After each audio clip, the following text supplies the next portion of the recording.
Hello, and welcome everyone to Heart of a Hobbit here on the official Lotro stream. Okay, I'm checking out my captions. Let me double check. There we go. Yes, excellent. There was a discussion about the closed captioning because I always put hashtag closed captions in my tweet because I try to tweet every day that I'm going to be streaming so that way people can be excited and and be like, oh yeah, I remembered that, and don't miss out. So I do have live closed captions on. They're not 100% perfect. I mean, there's definitely things that if I say Lotro, I don't know what it's going to give in there. I think it says comes up with solo there that time. So it's not quite perfect, but it does a pretty good job. And so I like to have that on there. So if you are somebody who would like to have the closed captions on your screen, there should be a button over in that direction, has the little CC with the brackets around it, and you should be able to click on that. And you can modify it so it's it's black on white, white on black, different colors. I was playing with it a little bit, and I seem to recall that it had lots of options there. So whatever works best for your particular style. So, okay, so we are here on the Treebeard server.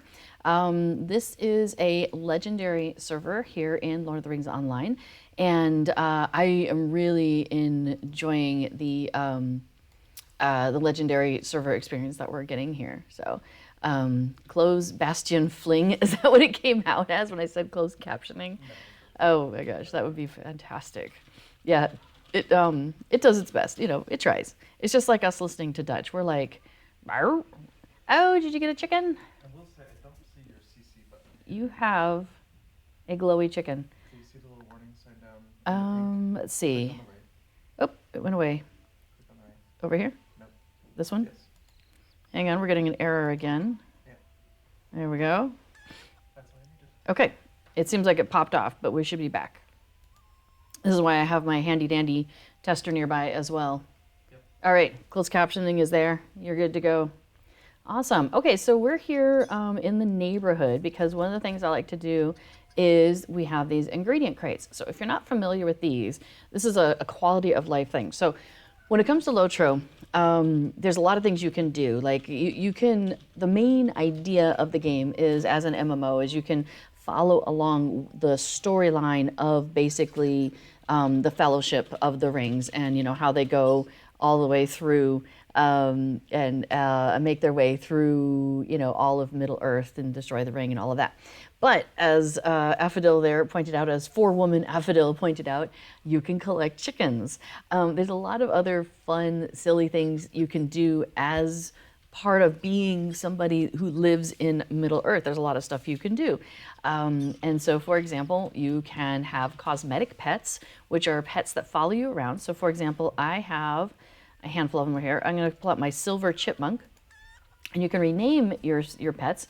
And so mine is the Ghost of Old Took, which is kind of an in-game reference to a storyline where you need to find the Ghost of Old Took because they're upset about something, you're trying to appease them. So there's a little self-referential going on in there. It looks like Affadil has Oranya, the orange Wyandotte chicken, as a pet. And then they are carrying a chicken as well, which you can do. You can get different chickens that you can carry, as well as a pie. There's a pie you can carry also, which is pretty cool because, hobbits got to carry the pies. Yes, so let's see, what else? In a lot of MMOs, you can do crafting, like making things that help you in the game.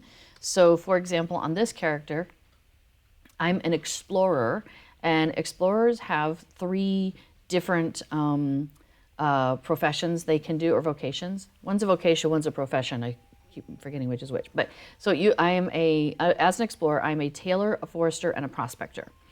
So those are the 3 things that I can do. So when I want to make something, for example, as a tailor, so let's go into like my master cloaks. And let's say I want to make this cloak. It would cost me 2 brushed exceptional leathers and a bolt of elven cloth. The leathers I can find out in the world. I can find hides, which then I can polish into leathers. So that's something I can, find out in the world. But the elven cloth I have to buy from the supplier. So you always have that component going on. But if I'm making it for myself or one of my other characters that are on my account here on this server, I can just use universal ingredient packs, and that will, I don't have to use any of those other ingredients at all, and it just uses this universal ingredient pack, which is really cool.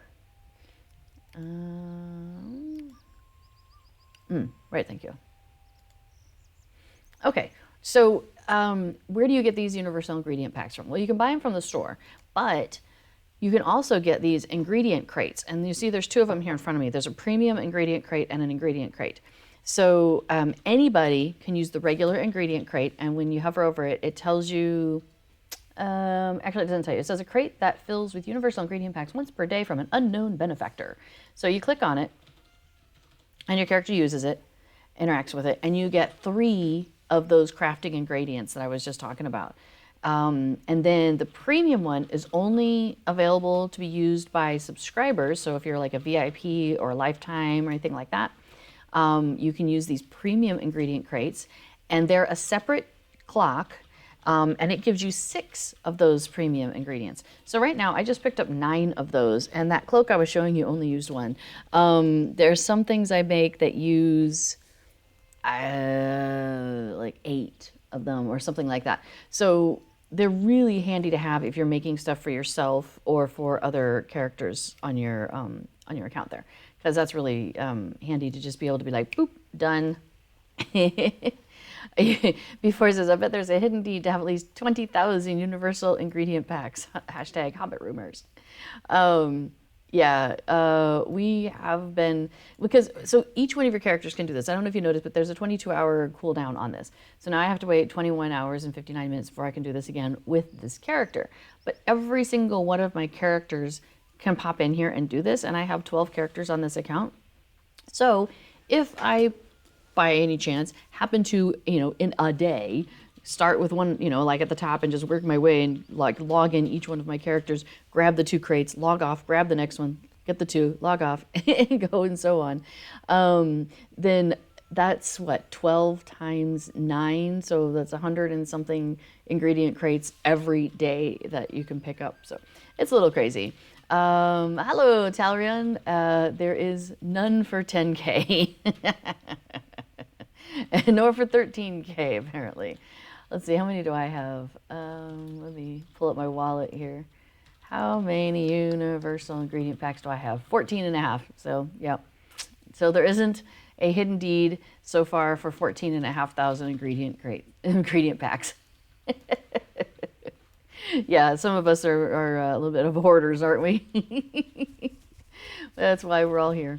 Okay, so let's see. I haven't talked to Wenda recently, so I'm going to maybe pop over here and have a little chat with her real quick.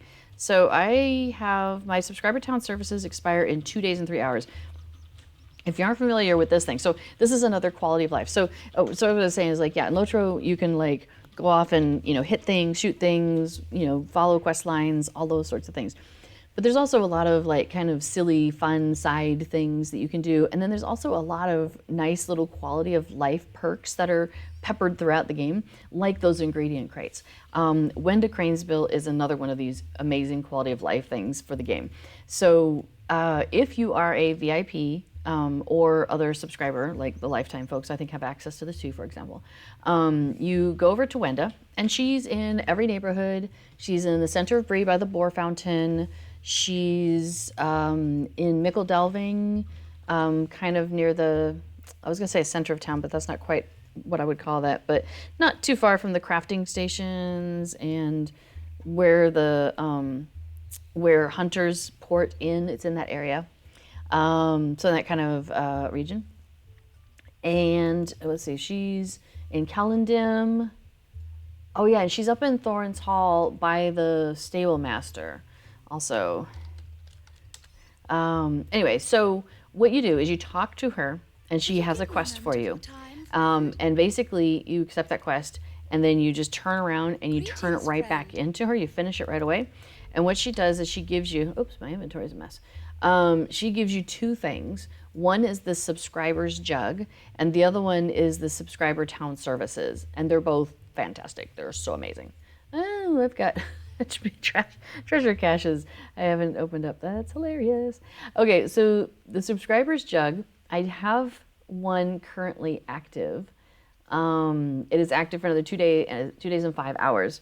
So what it does is it accelerates your crafting time. So instead of like bzz, bzz, as you're making something, it's like bzz, bzz, bzz. It's much faster. It's like going from dot matrix to laser printer.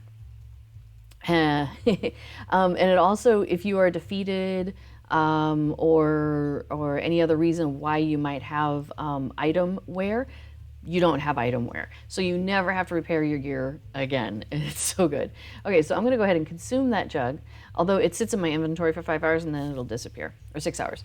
But now I have rebumped that to 2 weeks. It used to be 2 days, and now it's 2 weeks. So they made that improvement, and it is amazing. It's so good. So now I don't need to do that again for another 13 days and 23 hours. I have these benefits running with me this whole time. And the same thing with the subscriber town services. So now I have this little bauble, as long as I don't throw it away by mistake. Not that I've ever done anything like that. I've totally done things like that. So you click on it, and it gives you the options for all these things. You can browse the shop, so if you have things you need to sell, you can do that on the go. You can open your vault. You can open your shared storage. You can open the wardrobe. You can also go to the auction house, and you can do the legendary item forage and the relic combination while you're on the go. So it's like super awesome. Because, for example, I still have stuff with me from the treasure hunt that just finished. So I'm going to open up my vault, and I am going to go to my events tab, and I'm going to drop in the dowsing gems and the pickaxes that I didn't use. I spent a lot of time working on homework and just having the game running in the background. So like every 15 minutes I would go and do the 2 quests at the base camp, which give you extra pickaxes and dowsing gems. And I didn't realize I had that many dowsing gems. I really should have been using those up more. So I have a lot of those. And then the trained cave claws, I still have a handful of those too. I didn't use it all up before I left. Now, another thing I'm going to do while I'm right here is, since I'm in the vault, I'm going to pop into my shared storage. And I'm going to drop a few things in here. So dows, I picked up a couple of extra ones of those because those were drops. And I have it on this character already, gem inspection. But because they're bound to account, I can pass them off to other characters of mine. And B4 says, yes, by the way, I really love it when MMOs choose to make 24 hours be 22 hours or something along those lines, because the time of day that you can do it doesn't creep forward slowly over time. I am also a big fan of that as well, because like if I pop in at, 4 o'clock in the afternoon and do that, then 4 o'clock in the afternoon the next day I can come back, and it's not like you must wait 5-10 more minutes, whatever. It's like, yeah. So I really do like how the crates are 22 hours, not 24 hours. And yeah, Talran says I like that as well, since that way you can really do each day at 2000, and not have to shift that later and later and later, right? Exactly. Totally with the both of you on this. So the treasure hunt just ended. Oh, before I forget, I'm going to pop this little bauble down here, because I like having it in my bar where it's easy for me to just click it and I can get to it. And the guild recipes are too. 1 day is really 18 hours, 3 days is 2 hours and 18 hours, and so on. So yeah, that's really nice, because then you can basically come in at the same time each day and it's ready to go. Okay, so yeah, the treasure hunt event was happening this last weekend. It started on Wednesday or Thursday and it ended like 3 a.m. Monday. So we didn't have a chance to do that here on stream together, sorry. One of these days I will do a video instruction on how to do it. It's pretty easy once you get it, but the first time I did the buried treasure event, now that was the first event I had done when I started playing Lotro, and so I was a little lost and really didn't quite catch on to everything I was supposed to do. So now I understand it much better, and I'm happy to share that knowledge with you all.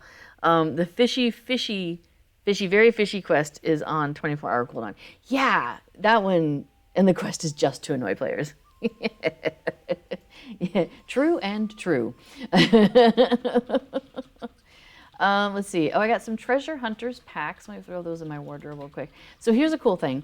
The treasure hunters pack that you see in my inventory, that one says it's burgundy, and this one says it's turquoise. So I have it in my inventory already, the pack. And as I scoot it over there, let me go ahead and treasure. So there's the treasure hunters pack. And if I, oh, I should put this, I bet it's going to fall behind my face. Hold on a second. So if I go here, you can see all the different colors that treasure hunters pack has. So what it does, what's really cool is when I drag it in, it will add that color to the one that's in my wardrobe. Or if I already have that color, it'll just say that item is already in your wardrobe, like it just did there. And same there. So I already have those two colors. Now, unfortunately, these are bound to account, so I can't go and sell them in the auction house or give them away or anything like that. So, before it says the trick is to equip both of your horseshoes, hashtag Hobbit rumors. And bait. I don't know anything about bait. Let's see, I got a treasure chest. That's a housing item. I got another dig site. That's another housing item. I have a medium treasure cache. We should open that up, see what I got. Oh, look, I got another dig site. I'm just going to sell these. I don't want any of these. Those I could put in the auction house, but I have a lot of them. That gave me 4 buried treasure tokens, 4 buried treasure tokens, and 2 tokens. That's not so bad. Okay, so what I'm going to do now is use my bubble, browse the shop, and sell that dig site, sell that treasure chest, sell the copper, sell the treasure hunters pack, sell the other pack, and sell the dig site. And we're done. I've got some jewelry I need to look at and decide if it's better than what I have or not. Oh, here's another one. This is a jeweler's helm. It is white. I do have the jeweler's helm in my wardrobe. It's one of those that's on the edge. Like, it might come out because I don't have any outfits that currently use it. And it looks a little odd, but on the other hand, you know, it's a unique enough thing, and I've used it on some characters. Okay, that one's already in my wardrobe. Cool. So I can sell that. Or no, I can't sell them. That's why that's still sitting there, because you can't even sell. You just have to drag it out and destroy it.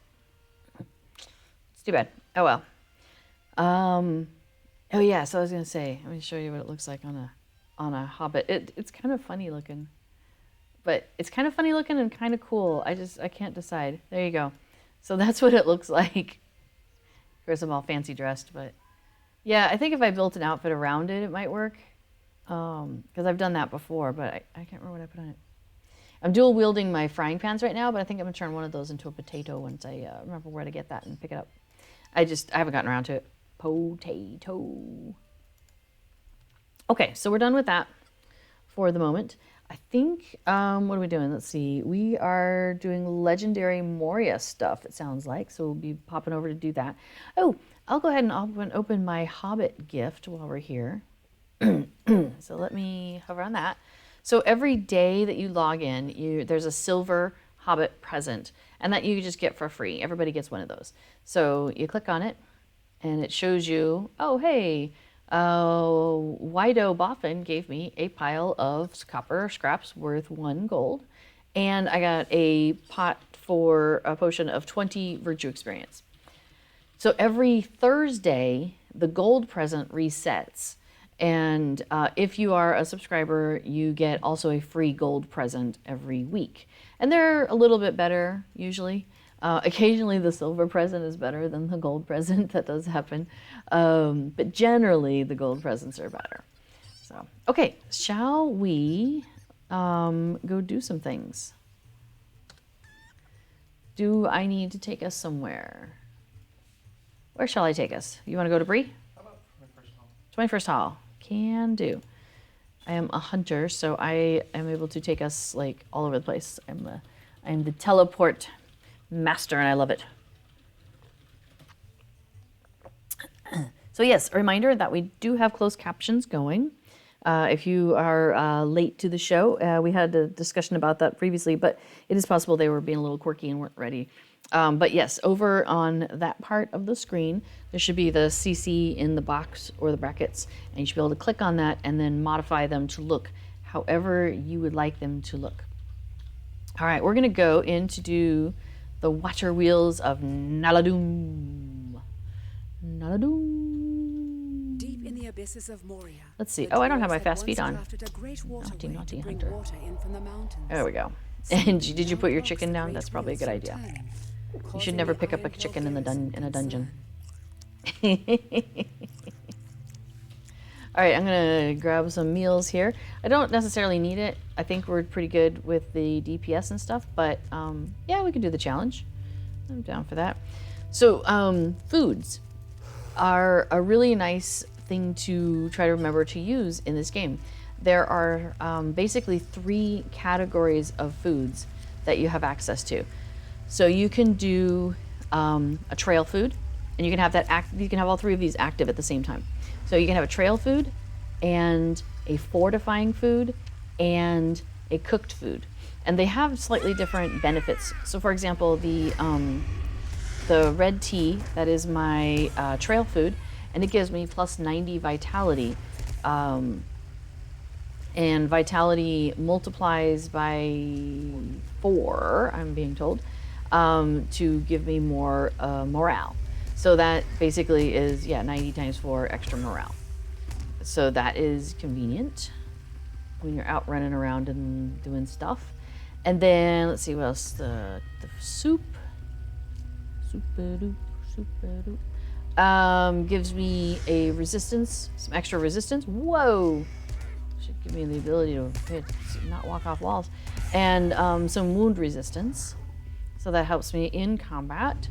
And then the superior rack of lamb with mint sauce is the superior version. There's a regular version that has stats that are similar but not exactly identical. Oh, hang on, I gotta pull this wheel. So the waterworks, we're down here, we're kind of underneath a bunch of stuff, and things aren't working properly.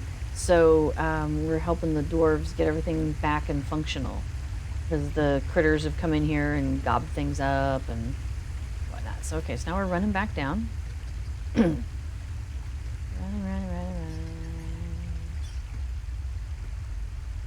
And I apologize, my computer has been a little janky of late.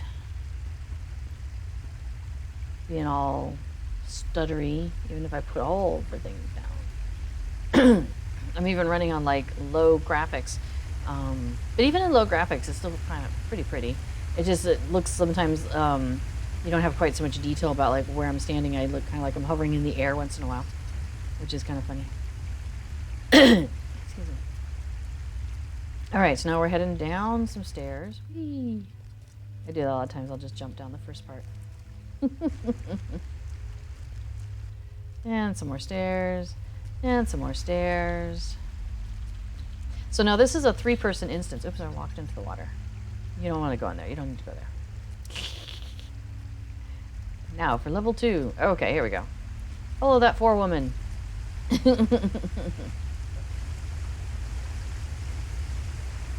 Oh, the 4-woman title is from getting all 6 of the cave claw pets, which you can only get from the digging, the treasure hunting event that just happened this past weekend. So yeah, they're 500 tokens each. So basically, the last time the treasure event happened, we were very active in that, and then this time, should I go pull this lever? I'll go pull this lever. And then this time, again, we were, active in the background while doing all of our homework and stuff. So I stay here, right? Or do I come down? Come down, okay. Whee! This one you can fall. Not when you're supposed to fall, it's okay. Now there's gonna be a lever that I'm gonna pull, and then I'm gonna wait, because they're gonna go another direction, and I'm opening half of the bridge for them, and then they're like opening the other half of the bridge for me, kind of thing. I do forget how it goes. Like when I'm following along, I'm like, oh yeah, this is, of course, this is what we do. But if I had to lead, I'd be like, what? Oh, I don't remember this. I always forget how to do these things. But I do like that there's levers to pull. Oh, whoops, I may have shot something. That's like, that'll be like Hunter's biography. Oh, whoops, I shot something. It should be a title in the game. That'd be great. Only attainable by hunters. Oops, I shot something. Oh, here we go. There's the lever that I want. Should I pull it, or is it already, you guys already got it? Oh yeah, okay. It's already been pulled. Sweet. Cool, cool, cool. So now I wait here while they go do something else. Well, I think Willow did. It reset. Oh, so let me know when to pull it. Now, okay. It must have reset. Got it. It opens a gate, and they gotta run over and go through that gate. But it's not, the gate's not open long enough for you to pull the lever and run over and get in. So you have to have one person stay here, pull the lever, somebody else goes through the gate, they go to the other thing, pull the lever they're supposed to pull. Yeah. Alright, I'm going to run down here. Yeah, cool. And not fall, in case I have to go back and pull the lever again. And plus, when I fall, I die, and then I gotta go back to the beginning and start all over, and it's really annoying. Because then I can't follow, and then I get lost. Alright. Oh, hey, I've got a lizard. I'll take him out.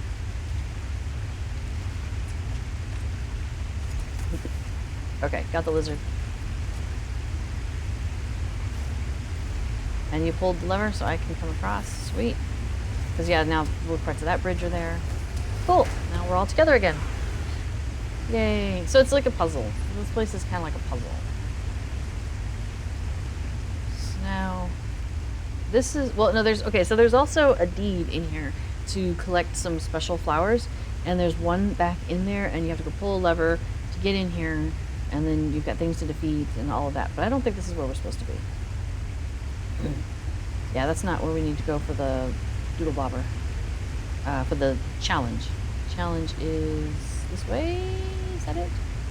We have to go find Carrig either in the southern room or the western room. One room has like 3 that are big and nasty, and you take a while to defeat. Other room has like a gob ton of little easier ones, but they come out in waves, and so it takes a while to defeat. Yeah, 3 all at the same time, or 12 2 at a time. So yeah, you pick your poison basically. The 3 all at once is fine because we're pretty DPS heavy. All right, so we're heading down. Okay, yep, down some more. Cool. Oh, down some more. Okay. So my hope is to get like a gaming computer someday. But we are getting some windows installed up on the top floor in a couple of months. So we're saving up for that. And then we have cats. We adopted 2 cats last weekend. I probably mentioned it on the stream last week, but yeah, a week ago Saturday, we adopted 2 cats from a shelter here in the Netherlands. And so the astute among you may notice a cat tower in the background. The cats have not yet really taken advantage of it yet, though. They're still getting used to their new environment. They're still nervous about, you know, everything. So they haven't spent a lot of time down here yet. They're spending most of their time up on the floor above us and the top floor. They're enjoying places they can hide, and I think they're enjoying the quiet because we're often down here. Although B4 is often on the top floor doing work, so it varies. Oh, okay, yeah, so this is where we need to go in. But there's a lever, isn't there? I think there's, yeah, this is the room with the 3 big bads. Okay. So Abigail's gonna go pull a lever. We're gonna go in. I can't remember if there's a lever in here for us to pull to get you in then? Or if we're stuck in there. Oh, I see a lever on the inside. Okay, cool, cool, cool.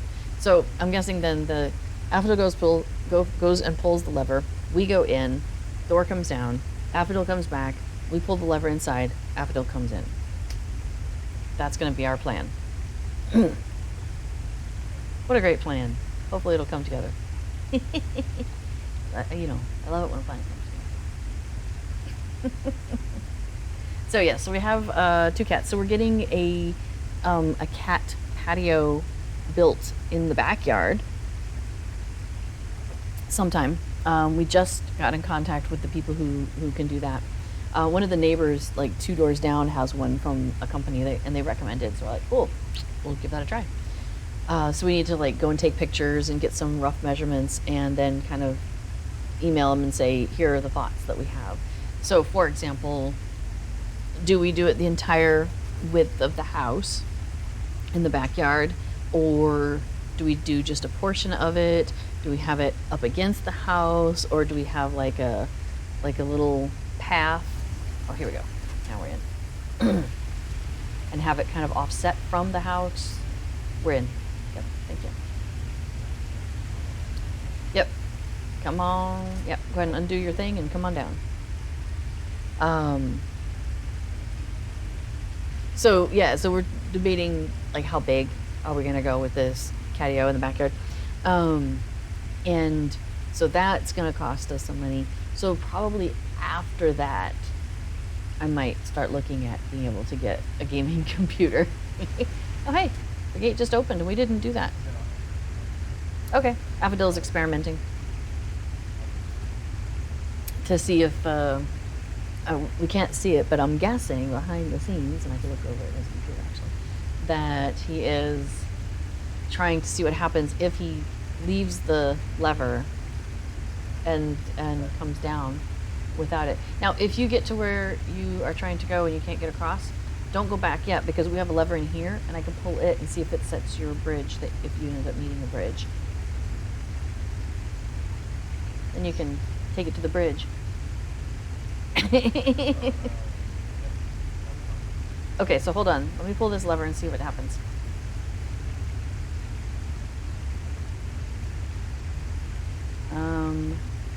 It did pull it. Aww. Well, hang on. Let me try it again. I was a little far from it. Let me try it again. Yeah, nothing changed over here, though. So there's a... Yeah, okay, so the lever that controls the gate here also controls a drawbridge. And so basically, to have the drawbridge usable, this gate has to come down. And I'm guessing the lever that we have only controls the gate and not the drawbridge. We'll see. Yeah, there's a back way, but there's another gate there. So Affadil's gonna run back around. That's so funny. That is so funny. You were being clever. Affadil thought they were being clever. It was being clever. Yeah, so I usually I like to focus on kind of like the fun or lighthearted side of things of what's happening in Lotro, or just kind of other various things. Like I get pretty into the wardrobe, and okay, our gate is back down. For example, one of the things that we're trying to do here is in the emotes collections, there are dance emotes, and there are like Dance Man 1, sorry, Dance Man 2, Dance Dwarf 2, Dance Elf 2. Those are the ones you can earn at the festivals. And then you have your basic dances that you get, that you're, dance 1, dance 2, and dance 3. And each race, it looks a little bit different often on those. And let's see. And then Dance Man 3 is one that you can pick up later on from the men at end of Enedwaith with Reputation, once you have Reputation with them and with some tokens and stuff. So eventually I'll have access to that one. So that means out of all the dances that are available, Dance Hobbit3 is the only one that I didn't have. And it's kind of like this mythical dance because it was like, it came out once for a short period of time or something like that, but then it hasn't been available and nobody had access to it. Like it was it was just this mythical thing. Okay, cool. So we'll let Affadil in while I was talking there. So they just put it out that the dance emote is available to us with legendary item experience. So I will explain that here in a minute, but first we gotta go beat up on some turtles. Ready? I carry. They're not exactly turtles. I'm not sure actually what they are.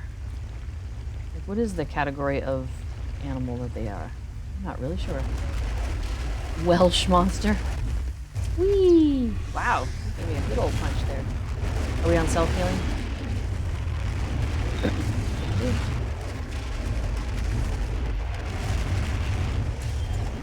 Okay, I should take... I've got this cool potion thing that I made, which makes me hit harder for a couple minutes. Now, if you're hearing something that sounds like thunder going on behind me, it's not. It's them. It's them growling. The carrot. What is it doing here? That's so weird. All right. Yay, we have defeated the Carrig in the Western Room. Woo, woo, woo. So that was the objective. And we have succeeded. Well, that's true. I guess, yeah, that is the first half of the challenge. The rest of the challenge is to finish the, dungeon, which is to beat the final boss. Yeah, I'm a little turned around here. Okay. Okay, there's a little fancy wood chest. Well, that's awfully nice of them. Yeah, from the thing that we just defeated. Oh, from the Spittail that we defeated earlier. Gotcha. Oh, that's funny. Alright, and this is a lesser Carrig. Are we good to go? Yeah, oh, Dance 3 was never available, says Talarian. I thought it was available once for, like, some really short thing, like a giveaway, or... I thought it was available at one time, but I could be wrong. So yeah, it's become like this, it has this mythical quality to it of, there's this dance exists, but nobody can get it, right? But yes, so now they've added it in as part of the legendary item reward track. So I'll show you that after we defeat our new thunder guy. There we go. Woo-hoo. Alright, I will, I think, follow you. Oh, we're gonna fall down here first. Whee! And we'll fall down some more. And fall down some more. There we go. Now we'll just limp along for a little bit. So if you're doing this as part of your, this dungeon is part of the epic book quest line. So in the epic book is basically, the Lord of the Rings. And so it's written out as a book in the sense that you've got, chapters and you've got like 4 books and there's chapters and stuff like that. So that little glowy thing that we just walked by is something you have to interact with if you're doing this as part of the epic quest line piece. We've already completed that, so it's still there as kind of a relic of the past. But we don't have to interact with it. Alright, so now we're in a room with these big pistons that are coming down on us, or near us. Uh-oh. Did he punch me into one? Ew. Okay, there we go. He punched me and it moved me, which is just never a good thing. Because he will possibly put you underneath one of these things, and you don't want to be underneath. That's a bad place to be. I wonder if I'm having line of sight issues. Maybe not. Maybe it's forgiving. So we need to take this big guy down, and once he gets to a certain point, he's going to go, hide in the corner and try to... I didn't want him to come over and say hi to me. He's going to go hide in the corner and try to regain some of his health. He's going to go and meditate for a minute. So while he's trying to meditate... Uh-oh. Yellow. Oh, he hit me against the back wall, though. That's funny. Okay. Yeah, he goes to hide and nurse his wounds. So we have to go and find a lever. And we pull the lever, and it will knock one of these things down on him. Unfortunately, I'm stunned. You can't do anything. There you go. It's usually the one, like, on the same side as him. So, like, he's over on that side of the room, and so he's over here, the lever's over here. You pull the lever here, and the thing comes down and bonk. Oh yes, you were hunting all the emotes. Awesome. Okay, so yes, Dwarf 3 and Elf 3 were also never available, and they're not even in the list. I noticed. Also, have you noticed that there's no Dance 1? Like, there's no Dance Dwarf 1, Dwarf, Elf 1, Hobbit 1. There's no 1. So it makes me, like, curious if that's something that maybe they'll fill in those gaps at some point. Pretty cool. So, a while ago, and some of you already know this, but I'll go ahead and just review it in case there's anybody who's listening who isn't aware of this. But let me hang on. I think we're done here. Yep. Okay. So, shall I portrait exit? Okay. I'm just gonna do that. So, the legendary items are a thing that you get when you go into Moria. It's a weapon, and everybody generally has 2 weapons that they get. So, who did? Somebody won all the heritage runes. Affodil said, you won all the heritage runes. Oh, you all. Me and Weirwilla must have gotten them all. Oops. I do wish there was a way to say distribute evenly amongst the party. That would be pretty cool. Oh well.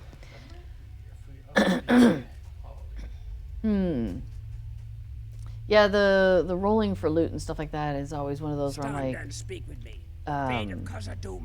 never quite sure exactly how to make it the most fair for people. But anyway, so I leave it to Affodil to sort it out.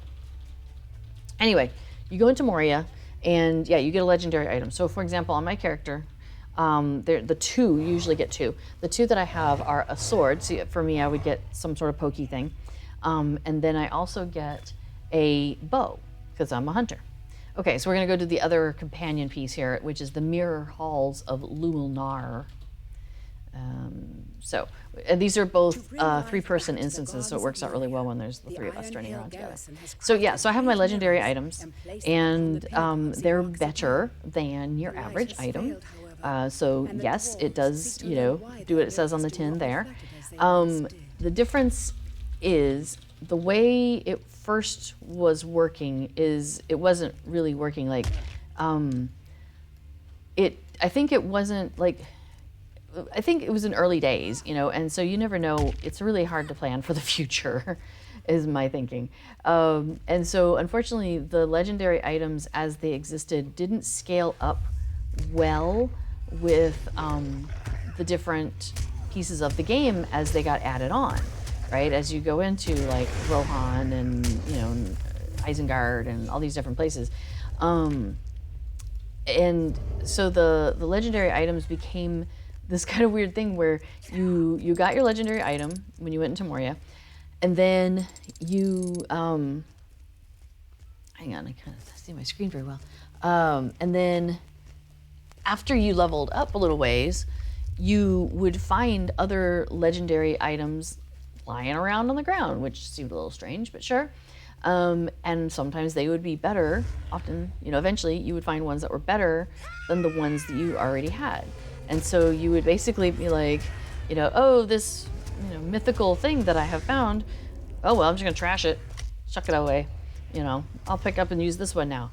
And it just seemed really weird that like all throughout Middle Earth, there were these legendary items just being run through the wood chipper, because you would take your legendary item and take it apart basically and use the parts to make your new one better, which just seemed, yeah, we called it kind of like the wood chipper way, because it was just so bizarre that you would do that. So they redid legendary items recently, like 6-8 months ago, and so let me catch up on the chat real quick. It says loot all. I want to roll for it. What? Oh. If I click on the chest, it says loot all. Well, don't do that. Okay, I didn't. What's in there? 3 runes and a something else, a weapon. I really want to know. Not sure how to do that because the runes are in a stack. Oh. So it's 3 plain heritage runes of learning. Can you change the thing real quick? It is changed, but I think it's Let me see what's there now. Nope, it still has it. That's fine. Go ahead and pick them. Okay. You're behind. All right. I'll go ahead and loot all those if I can. Let's see if it'll let me. Yeah, whatever. No, it's still thinking about it. Hang on, it's getting slow. Okay, now I think I have it all sorted out. Double check. Yeah, all good? So the problem is, instead of distributing them, it's just like, oh, you get them all. Yeah, we want to distribute So we them. either need to roll for them or have a master looter, I think. Oh, and the master looter, that person divides it out, right? Yeah. Well, if you want to be the master looter, that's fine. I It's don't extra mind- I time. don't mind losing the rolls. So it's Okay. an amusement. Okay, or we could just keep rolling for it. I'm fine with rolling for it too. Whatever. I don't feel too strongly. I just want to make sure everybody, like overall, usually rolls eventually things even out. But I, yeah, the odds, the percentages, and all that. Anyway, so I like your thing there telling around about movies do not need a number one. Sequels start the numbering, but if you're like before and you say numbering starts at 0. So then actually Dance Hobbit is Dance Hobbit 0. So we're missing Dance Hobbit 1. You see? And Der Hobbit Bauer says, hello, Miss Sunshine. Hello. Yes, it is a bit sunny. Oh, so we are in the Netherlands, and it has reached, peak time for the sun to start descending across the horizon, but the horizon is still yet to come. So it's really funny because I've switched my streaming because I was on Thursdays and a little bit later, but I've switched to do Tuesdays, so I'm back to back with P4 now. And for our schedule, this seems to be working out a little bit better. And but yeah, normally it had, well, of course we're coming out of winter time. But yeah, like I'd gotten used to it being dark during my stream, and wow, is it bright? Like I'm like, my screen, I'm like, what is going on? Because the sun is just like right across my stuff. Usually we have the awning put out by now, but it's been kind of windy and it was raining not that long ago. But yeah, maybe. Yeah, I think if you don't mind popping over there, if you have a second, to grab a curtain or do the thing. We might pause here for a second. Sure. So if I get out of this tunnel, I need to go right. There is a dance 0 on the creep side. Oh, that's interesting. I didn't know that. But yeah, so yeah, the legendary item thing was kind of weird. Oh, thank you. I miss the sun because I like the warmth, but I do like being able to see also. So, trade-offs. This system, yeah. Oh yeah, that system, the old wood chipper system. Yeah, it definitely reduced your need to name your legendary item, right? Because it seemed like you just didn't keep them long enough. It was really weird. Anyway, they redid the legendary item system. And so one of the things they had in the old system were these legendary runes. What we're discussing was the loot that we're getting are these like heritage rune of legend, heritage rune of lore, heritage rune of learning, all of those.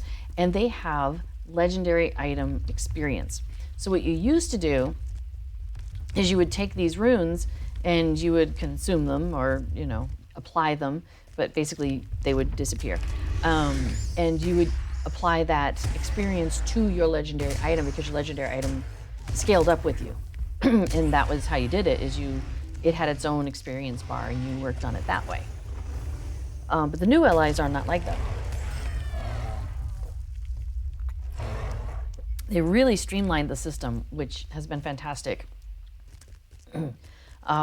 So if you've ever had an item in Lotro, and I'm guessing it probably has similar things in other games, where it's got open spots, sockets, if you like, where you can add things in. So for example, my cloak, oops, I don't need to look at that. I want to hot tab it off there.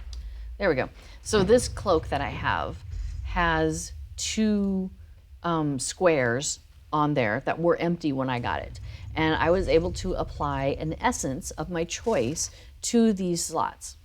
And so it takes, like, I've got these base ratings at the top, like these basic skills that come with it. But then I can modify it to suit, my particular play style. So I added in a bunch of critical rating because I like a lot of critical rating. I like to hit things, and I like to hit them hard and fast. So as opposed to like having more defense or being harder to hit or any of those things. So that's so they took that idea of customizing your weapon and applied that to the new legendary items.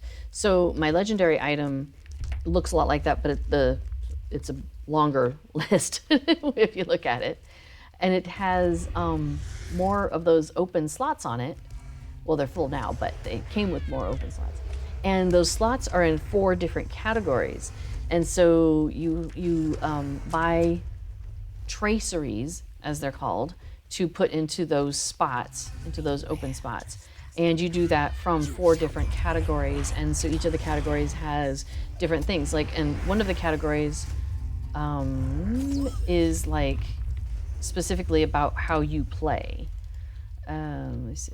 Yeah, so you have your heraldry. Oh, whoops. Yeah, I should probably catch up to y'all.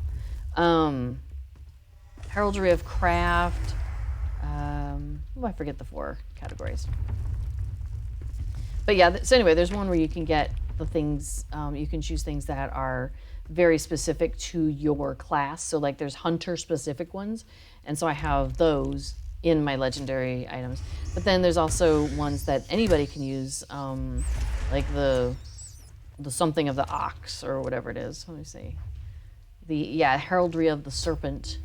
And that gives me like agility, vitality, and physical mastery. So any class can pick that one. So yeah, you've got, I like the fact that you can really customize your weapon a lot more with the new system. And so another cool thing about the new system. Oh, hang on, I gotta go pull a lever. Okay, I kind of lost track of where you went. Turn around. Oh, I thought you were the other way around. Hey, you're right next to me. Yeah, Nice. Pull this lever 3 times. Okay. 1. You gotta wait till it resets. Yeah, that's one waiting. 2. This is the riveting streaming you came for, to watch me pulling a lever. 3. All right, I've pulled the lever 3 times. We're done on this level. Yay! So again, this is another puzzle, kind of place. I mean, this is even bigger a puzzle than the last one, though. The waterworks is a little bit of a puzzle. The mirror halls is just all puzzle with some mobs thrown in for fun. That's what it feels like. Oh, hey, we're not going down that way, are we? Yeah, sure. So you can go through this way. There's another, you can walk around to get where you need to go, or you could just fall down. So, anyway, so we were looking at the legendary item, and shift double click is how you open up the panel. Or you can drag something to the essence, something. But drag it from where it's at the bottom of your bar over to the essence thing? Oh, weird. No. Shift double click is easy enough. I'm fine with shift double click. I've learned it. I'm a trainable monkey. We're gonna leave it there. Okay, so at the top you have like the name of it if you've named your bow, or named your legendary item, and like its basic stats. And then it's a normal car. That's what it says. That's really funny. Something cut off there, I think. And then you have the different types of runes. So this is the socket type is heraldic tracery. So I have the heraldry of the serpent. And then we have word of power. And then we have, oh, whoops. Oh, well, too late. Word of mastery. That's the one that's specific to your class. And then at the bottom, you've got word of craft. So you can really, Yeah, I've stopped following. Bounce off the rim, you can make it. And if I don't bounce off the rim, Then I'll let you. then you'll res me. Okay, then I guess I'm gonna jump down here and bounce off a rim if I can. Well, I landed in a pile of muck. Good enough. Close enough. This is fine. So now, I wanted to point out though, is not only have I put things into these sockets, but let me try and stop following. I'm gonna fall off a ledge. Each of these sockets, you see how it says like level 60 out of 60? So when I first got it, it was like the same level as me, like 50 or 45 or whatever it was. And you can increase the level of these slots that these traceries were slotted into. So for example, the single target attack damage didn't have like those stats. It wasn't 20, 337, 337. It was, I don't know, maybe like 15, 250, 250 or something like that. But because I've increased the value of the slot, then the item in there is better. So that's really cool because when I eventually maybe have access to better stuff, I can take that one out or just overwrite it with a new one and just destroys the one that's in there. But the slot stays upgraded. And then as I get to be higher level, like when I get to be level 65, I can increase the level of that socket and make it even more powerful. So instead of having like legendary experience that I'm constantly applying to my legendary item, I'm just increasing the level of the slots and getting better things in those slots. So the legendary item can stay with me forever. And I really like that. King64 asks, is Treebeard pretty populated?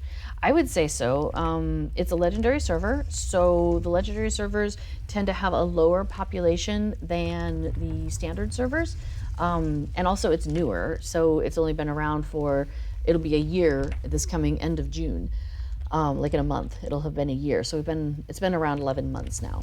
Whereas opposed to like some of the other servers that have been around for like, 10, 15 years, they've got a lot higher population just over time. But also oh yeah, you want to put a legendary server thing in there? So the legendary servers also are subscriber only, and so that does,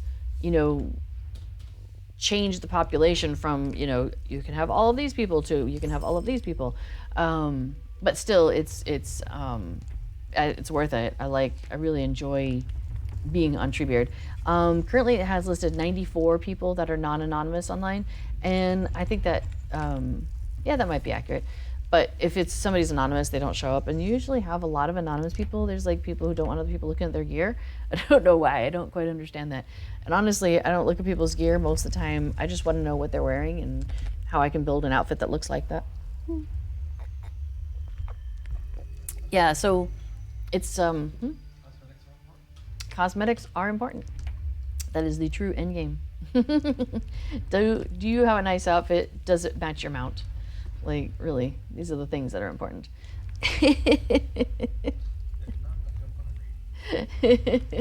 Right? If your raid is all in your basic looking, like if you're in like fantastic gear, but you're wearing that like in your outer outfit, like come on, there's better choices out there.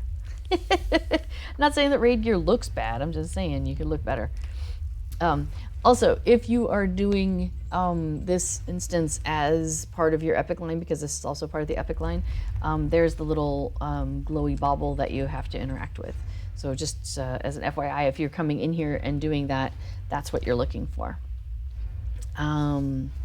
So yes, so as I mentioned, we live in the Netherlands, so it's like 6:30 at night right now here. So it's like, lunchtime, late morning, mid-morning for those folks who are in the US. So we're definitely more European populated during this time of day. Once it gets to be, pretty late in the day for us, you get a lot of folks from the US show up. And so the population ebbs and flows depending on, day of the week and stuff like that. But it's really interesting because it does seem like there's a pretty steady population on Treebeard, so I find that really interesting. And of course, whenever something new happens, like when we get the new expansion, which we did like 5 months ago, when we got Moria, it bumped up as everybody came in and ran around Moria for a little while. And then when the festivals are on, it definitely gets busier. Again, what's that? Yeah, the treasure field was hopping, and it's so funny because that on a lot of the other servers. Oh, hang on just a second. Are you gonna mark? Okay, cool. We're gonna do the challenge here. So I'll mention that in a second. But yeah, the treasure field on the servers that have been around for years and years, the treasure field can often be really like very light. But man, the treasure field was hopping over here on Treebeard this time. There were so many people there sometimes that I was like, I couldn't find a place to dig without being like almost on top of other people. I felt kind of bad about that actually. Okay, so we're gonna do the challenge, and the challenge is we've got a big bad. She's like this single Morvel leader, queen, something like that. So we got to take her down, but every so often she'll stop and her minions are just going to come and attack us. So our job is to not get rid of her minions, because if her minions are around, she's stronger. So our job is to make sure at least one of every type of her minions, she's got like 4 or 5 different types of minions, make sure there's at least one of each still alive and interacting with us. So Affadil is going to put little marks over like a single one of the the creeper and the different ones that are down there. So we're gonna make sure we don't take out that specific one. Oh, are we going in? All right, here we go. We're standing on a big mirror, and so we've got less movement. We've got slower movement. It's difficult to. So here she is. Here's Ergoth that we're taking out.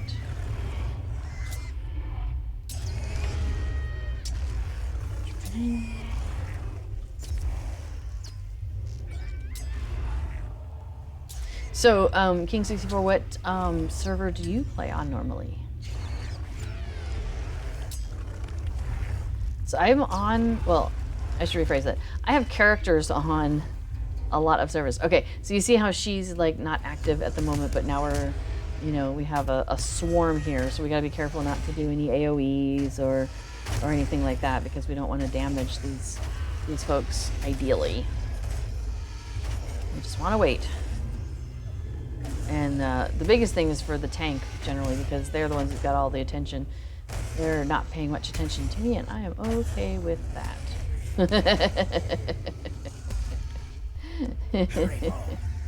All right, here we go. Back to her. Let their hides be my protection, she said. So yeah, I have characters on a lot of the various servers.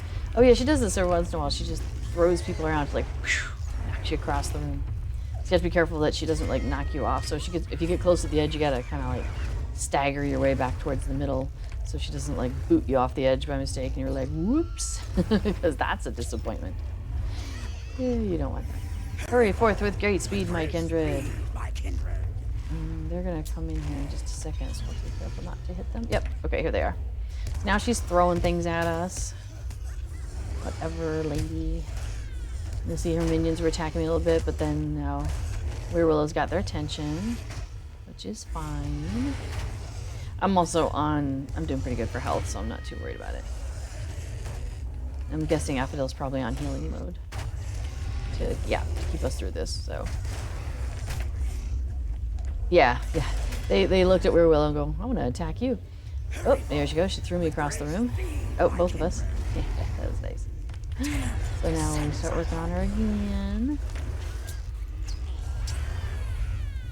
But yeah, once I started playing on, so I was on Anor for a little while, and I started playing on Anor because a friend of mine from the US was there, and I thought, well, hey, maybe we'll have a chance to play together if we're on the same server together. But unfortunately, her schedule and my schedule just never lined up because she's got kids and, full-time stuff. So anyway, our schedules never lined up, which was too bad. But I enjoyed Anor, and it was a quieter experience than the other servers. So it was kind of nice because, I don't know, World Chat's just a lot nicer. People are more chill, and I don't know, maybe it's because, people are subscribers, so they're paying for this, and so they're not gonna burn the world down around them, as it were. So I definitely, was enjoying, and in the legendary item, the legendary experience on Legendary World over on Anor. But I came in after it started, and so they were already past Moria. I think they were probably in Mirkwood when I started. And I wasn't like playing every day, and I was playing by myself mostly, which again was mostly fine. But once in a while, it was like I wanted to, group up with people, or, and also I could never catch up to being at the end game stuff. So all people were running those, end game raids and whatnot, and I was never there. I was never at that point. And it's like, and every time I get close, then the cap would get raised again, and we'd be in a new area, and I'm like, I'm not there yet, hang on, So so that was kind of funny that I could never quite catch up. And then it got to a point where, people were like wanting it to go faster, and so they'd like, when like Cord, who works for SSG, would be streaming, and people would be like, hey, can we get an order, when's the next update gonna come? And then you've got people like me, they're like, whoa, no, slow down, I'm not ready, and so it was really funny that we had that kind of that like divide of what people wanted. So like 11 months ago, SSG opened up 2 new legendary servers, Shadowfax and Treebeard. And so Treebeard is going slowly. We're getting just a little bit of experience, like we're getting 40% of normal experience instead of 100% like on your other servers.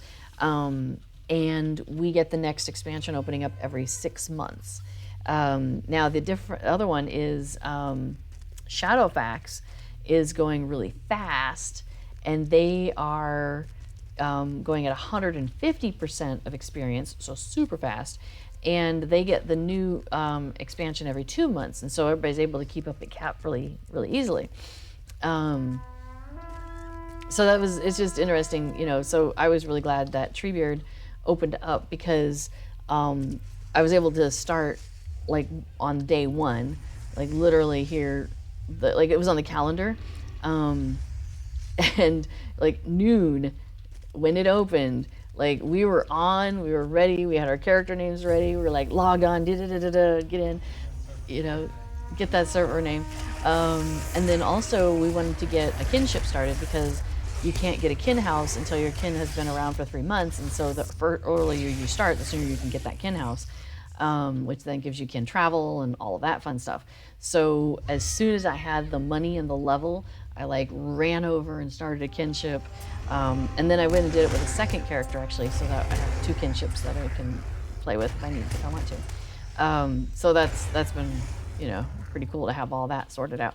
And because it's a slower experience, I've really been enjoying being able to take my time. We're doing all the quests. Like, we've been able to get in and do all these different dungeons multiple times and really kind of get a feel for them and stuff like that. So that's really fun. So let's see, King64 says Lothriel or something.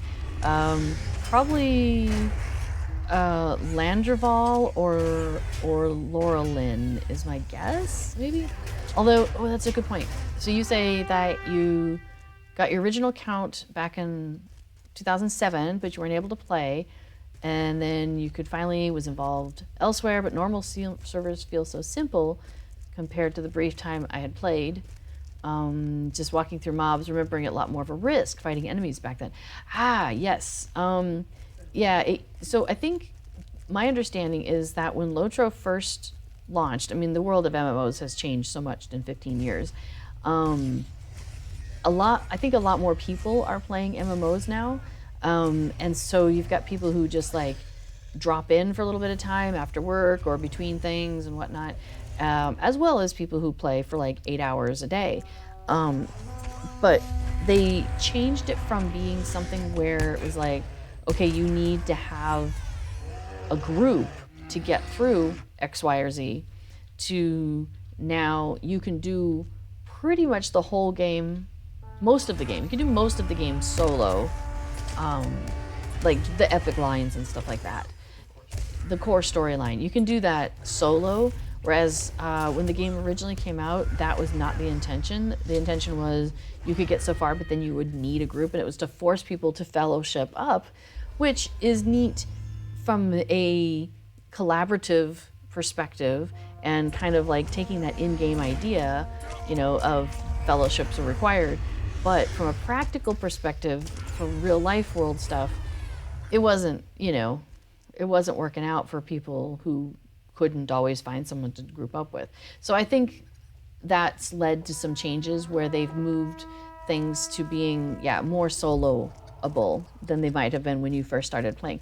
Now, I will mention, if you do want a harder experience on Shadowfax and Treebeard, they now have that where there's this difficulty slider. So you can choose, you go and it's a quest that you pick up and then you just turn it right back in right away. And that sets you up with a harder difficulty than the game has at its base right now. So yeah, you're gonna put the thing in there? Cool. Wait, there should be a link. It kind of explains a little bit of that deadly difficulty. Awesome, thank you. So yeah, the deadly, there's a sequence of difficulty choices. It's like difficult and then hard and then deadly, I think is the ordering of it. And each one adds more complexity, like the enemies are harder to hit, they hit you harder, your mitigations are different.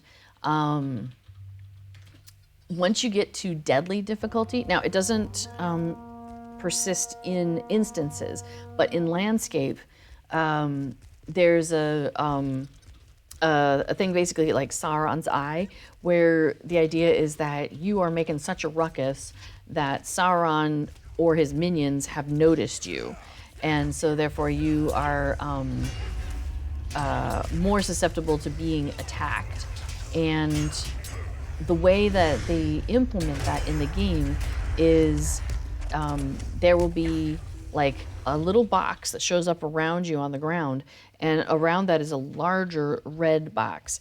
And you have like just a few seconds, maybe 3, maybe 5, to get out of that.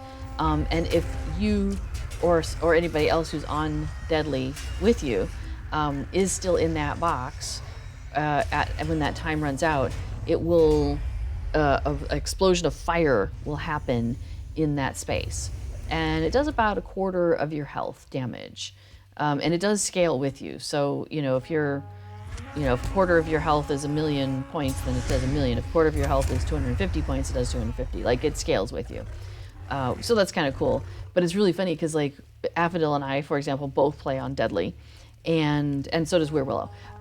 So if there's times when we're getting that Eye of Sauron upon us, and one of us triggers one of those boxes to show up, and then maybe another of us triggers another box to show up right about the same time, and so you'll like have these things going off one after another, and you could lose half your health like that.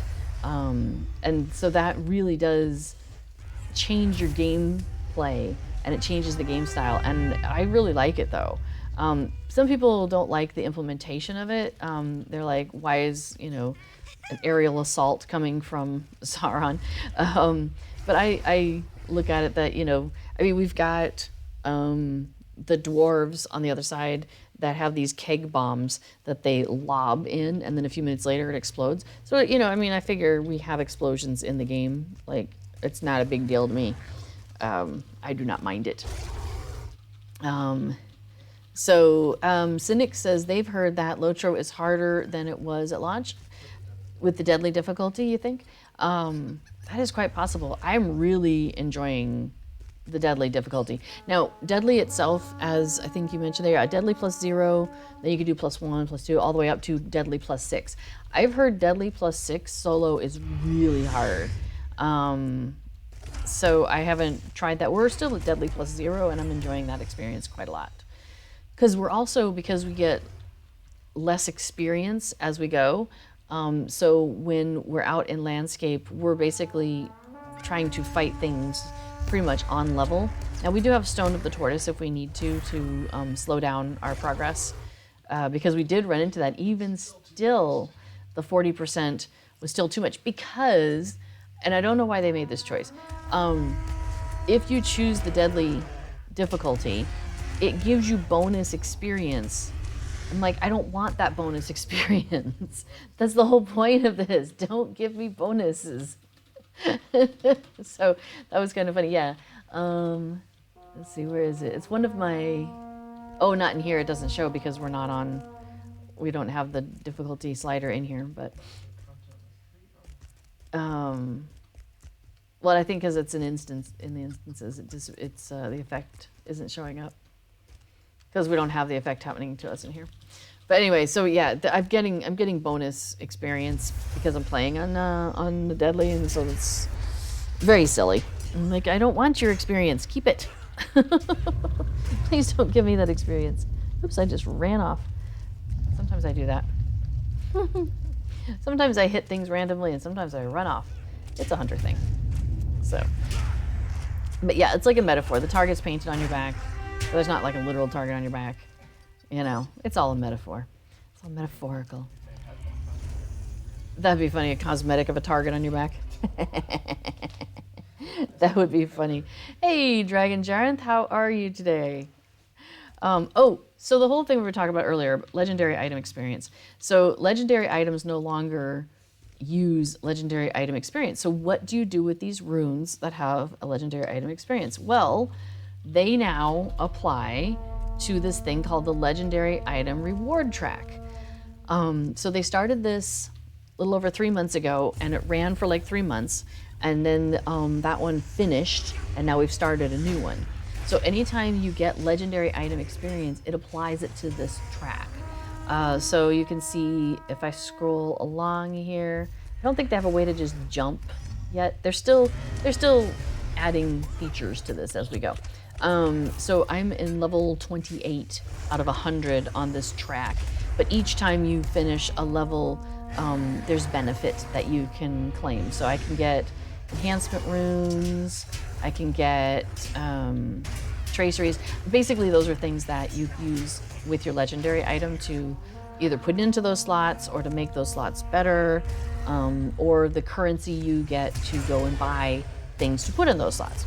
Because like you might get a drop of something, but it's not what you want.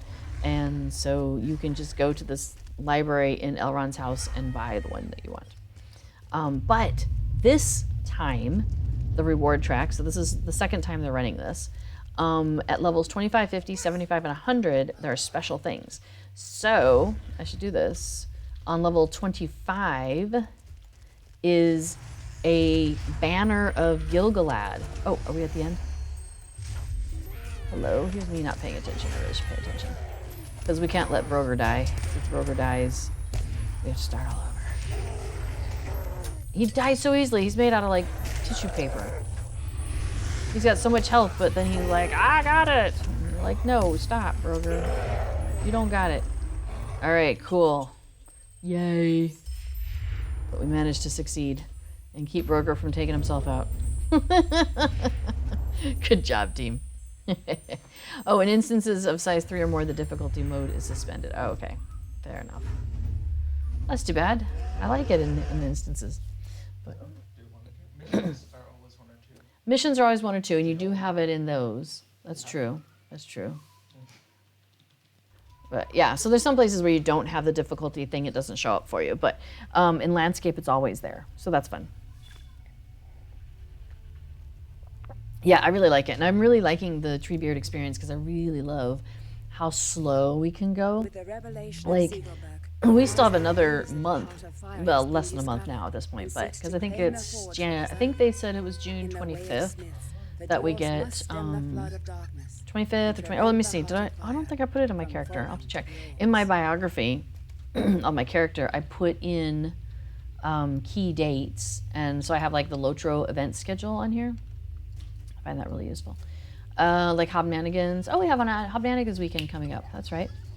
And then we have Midsummer, Treasure Boogan. But I don't think I put the date in here that they announced when we're gonna get the next one. And that will be, no, it won't be Northwest. It will be Well, it'll be northeast because we'll be going into Mirkwood and Enidway, somewhere in that area. So, oh, cool.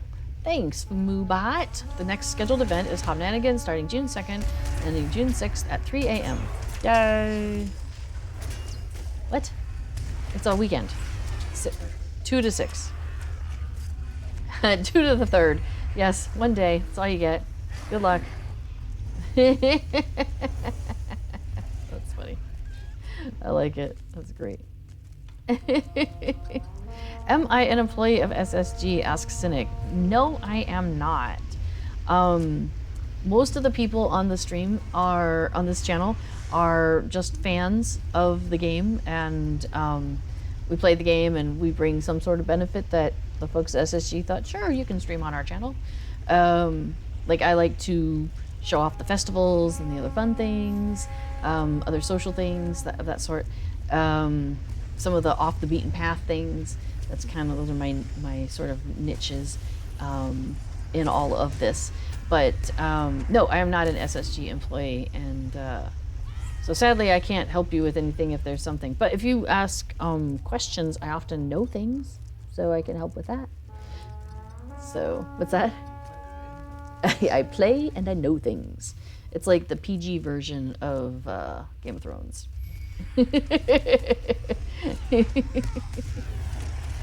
I am short, so there's that. Not as short as Tyrion, but short enough that buying an office/gaming chair is difficult because my feet don't touch the ground, and that's not good for your back. I need a new floor. That's it. It's not that my chair is too tall, it's that the floor is too low. I mean, why didn't I think of that?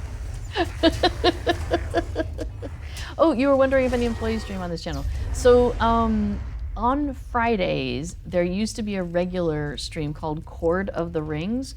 Cordovan is an SSG employee, and he is the community manager.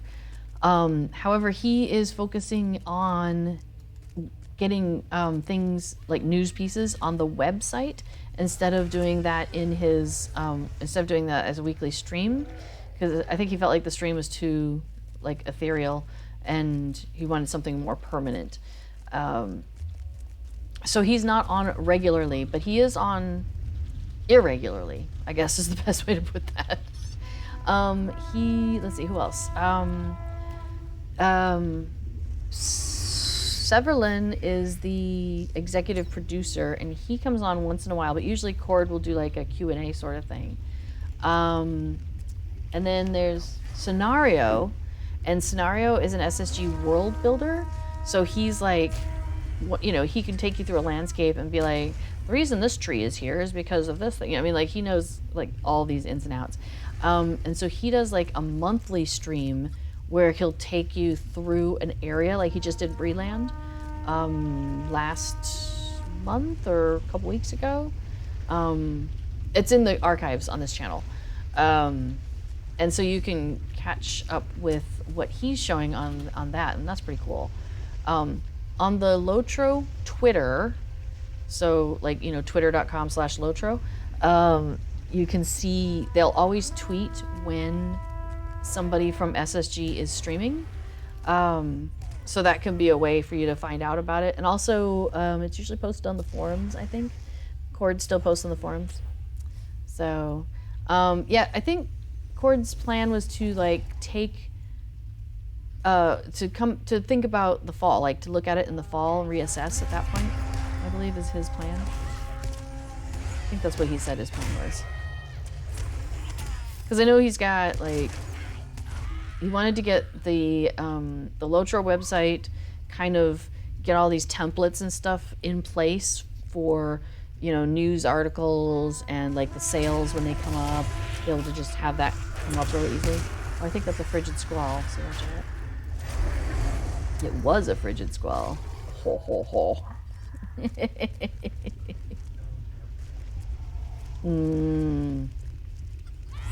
Apparently we're looking for a particular bad guy, in particular encounter, not this isn't it. There's deeds in these to do, you know, specific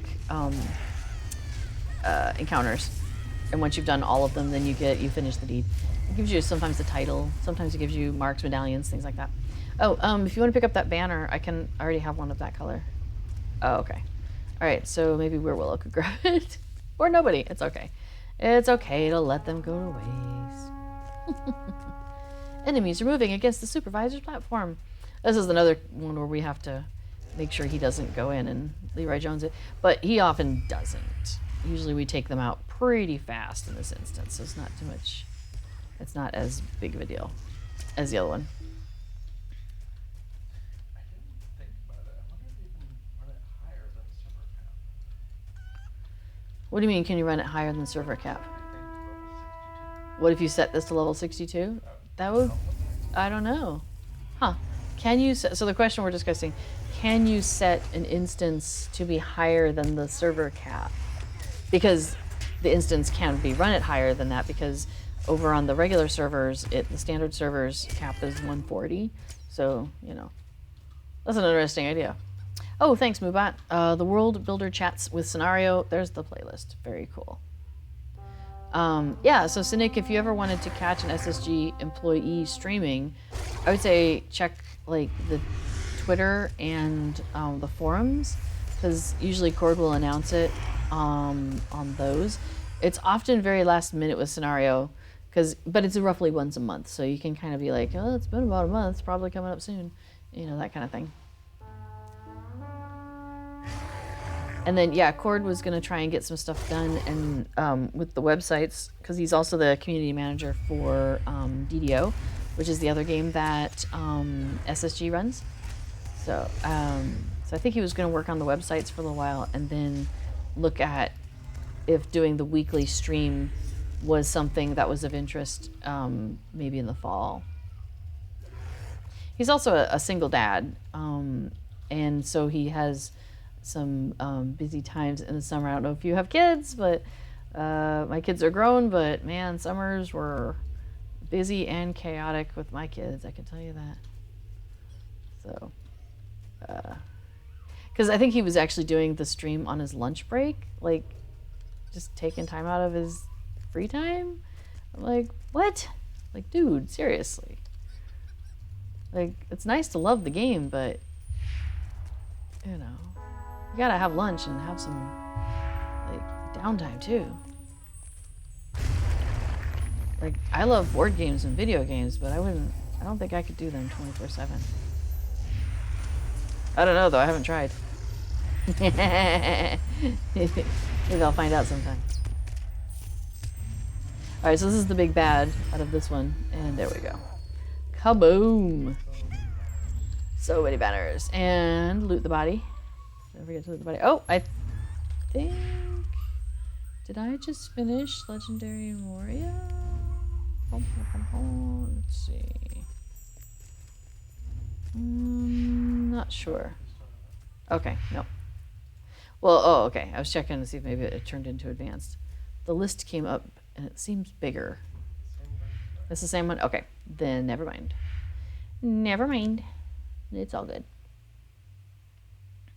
Oh, yeah, so we were talking about servers with King there, and yeah, there's two servers that start with an L now. There's Laurelin and there's Landreval. And back in the day, when Lotro was owned and run by Turbine, there were servers in the US, physically located in the US, and run by and managed by people who were physically in the US. And then there were servers in Europe, and managed and run by, by people in Europe. And so the coding on the two servers has some differences. And unfortunately, they're not integratable, compatible kind of thing. Oh, should I be doing 21st Hall? Okay. Coming in.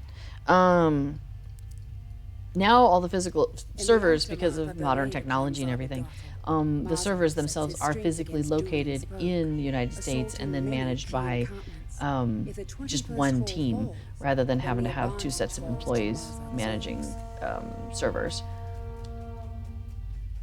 But you still have a kind of a divide of EU servers and US servers, even though anybody can play on any server, like it doesn't matter. People congregate. But people congregate, yeah. People kind of congregate in those servers based on where they're located. So the Landreval server is a US server, and so it tends to be more active on US times, for example, which is kind of a bummer for me because it's very heavy in music and concerts and things like that, which I really enjoy. Like the music community on Landreval is fantastic. But unfortunately, usually their concerts are at like 7 or 8 o'clock at night, like Eastern time, which puts it at, you know, like what, 2 o'clock in the morning my time. So that's less than ideal for me. I don't tend to make a lot of the concerts unless it's on the weekend, and they're a lot of times. So they'll do sometimes on the weekends, is they'll have concerts that start at like noon server time, and server time is Eastern U.S. time, and which means at 6 o'clock p.m. for me. So then I can catch like the first, you know, half of that day's set list. So that's fun. Sometimes I get to do that. But then Laurelin is an EU server, and Laurelin is also very heavy on role-playing. Now, there are definitely people who play on Laurelin who are not role-playing, but you'll see the groups of people on Laurelin kind of clump in terms of like who's role-playing and who's not. For example, I am active with the Hobbit role-playing over on Laurelin, and every once in a while I'll like look at what's going on in world chat and I'll be like, well, these people aren't in character at all. What's going on? You know, so I tend to not end up interacting with anybody regularly on that server except for the people like either in my kin or who are also participating in the role-play stuff. Particularly the hobbits and the dwarves. We kind of hang out together. The hobbits and the dwarves do. There seems to be some nice overlap in those groups. Like if the dwarves are having like some sort of a festival or festivity kind of thing, or if somebody's having a housewarming, usually the hobbits and the dwarves invite each other, which is pretty nice. But the tall folks, they don't come around as much.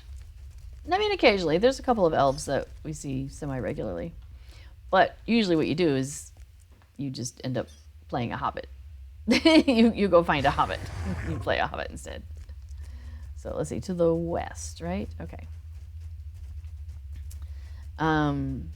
So actually we got really active on Evernight for a little while, which is another EU server, and it is a very, very busy server. And so we had played on a tournament server a couple summers ago now, and then after it was over, you could transfer your characters off and you could put them wherever you wanted. And we had been wanting to play on an EU server because again, that kind of clumping, you know, where people tend to be on, and the conversations are just different. You know, there's different things happening potentially nearby us that we would get into conversations about with other people that maybe like, you know, somebody sitting in Minnesota might not be like, it's like, yeah, Eurovision, like we are big into Eurovision. Your average American, one, can't even watch it, you know, and yeah, there's like, yeah. So being able to talk about Eurovision with other people in Europe, you know, that kind of thing, is just a lot of fun. So we were playing on Evernight for a while. But then we got a little bit more active on Anor, which was one of the legendary servers I was talking about earlier.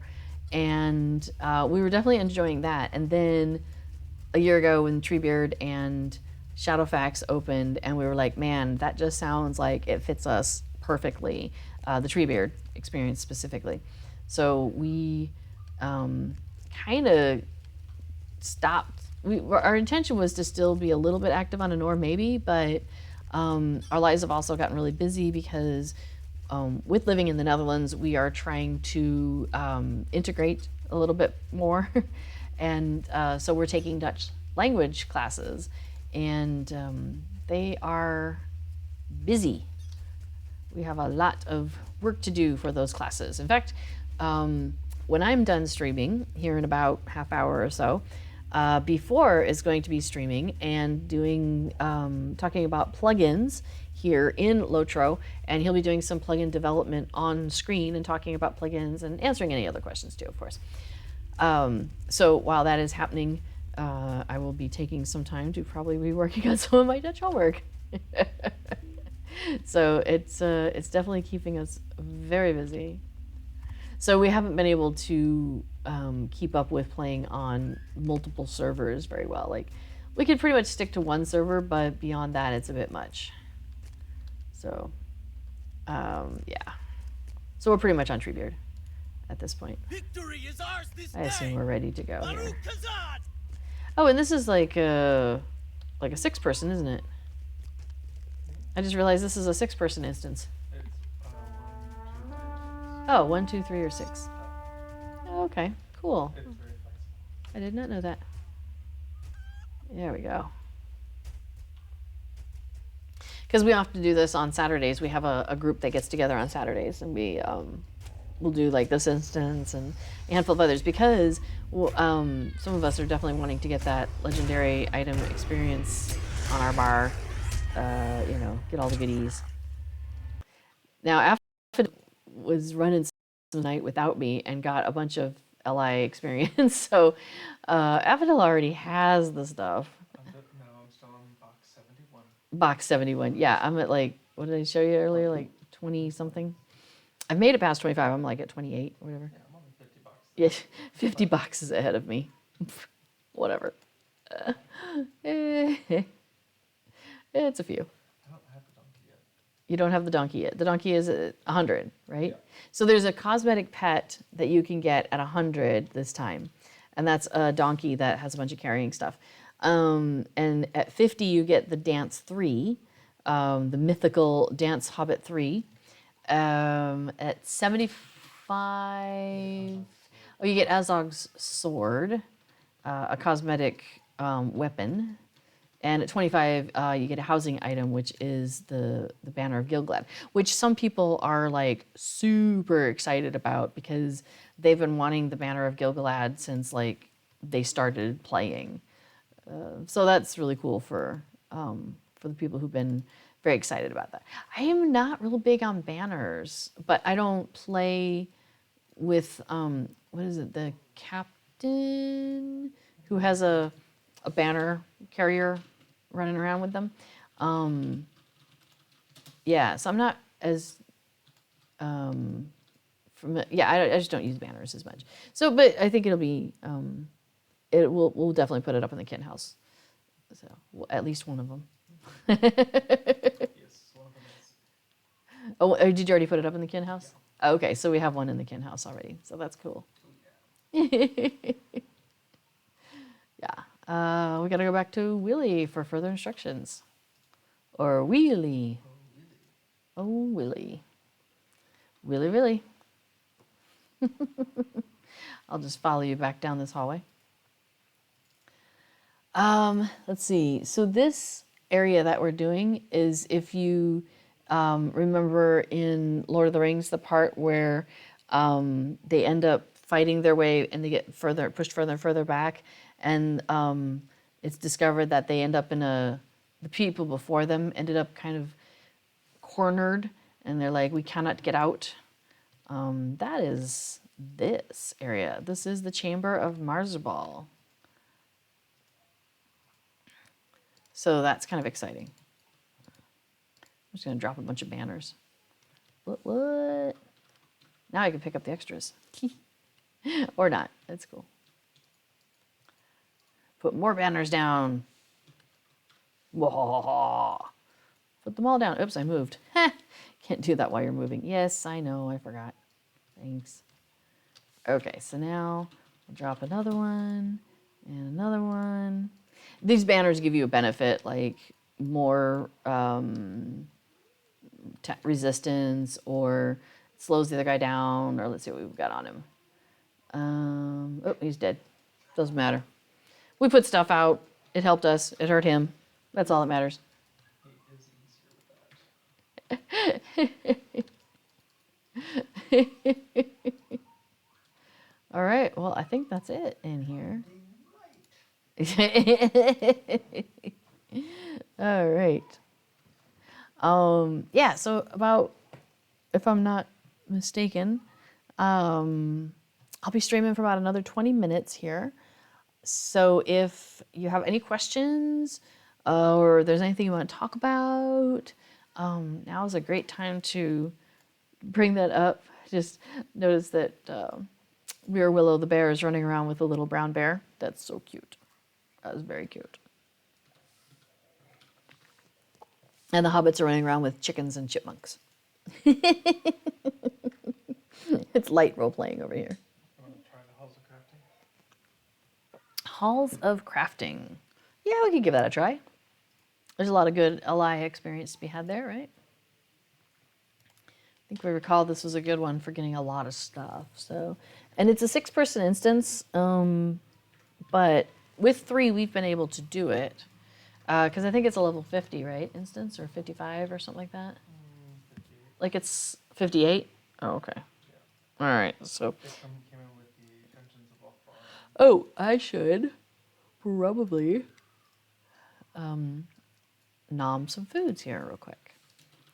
So let's get these buffs up. Give me some tactical stuff. Yeah, nom nom. It doesn't work if you do it in the real world. It doesn't work if you do it in the real world. Yes, the real world drinking doesn't really help me get. It's a different kind of, like, I'm buffing that character and I'm buffing this character. My multi buffs. Let's see, I think I'll put on some light oil. Oh my gosh, so I got this lemonade one day. We were at IKEA here in the Netherlands, and we bicycled over, and I'm not a very fit person, and the pandemic did not make me any more fit. So I'm like trying to get better about being able to get out and about without like being completely exhausted and stuff. But so one of the things is that happened is we bicycled over to IKEA one day, and I was really thirsty as we were getting ready to leave. So I'm like, hey, lemonade, I like lemonade, let me grab one of those. So I did, and I had that, and then I was like, wow, this is really like zingy because it's got fizziness in it, right? It's like a carbonated drink. I was like, wow, that's really extra fizzy. How interesting that it seems like it's giving it a lot of extra zip than I was expecting. Well, it turns out it's not just fizzy lemonade, it's fizzy ginger lemonade. That ginger gives it a definite extra kick.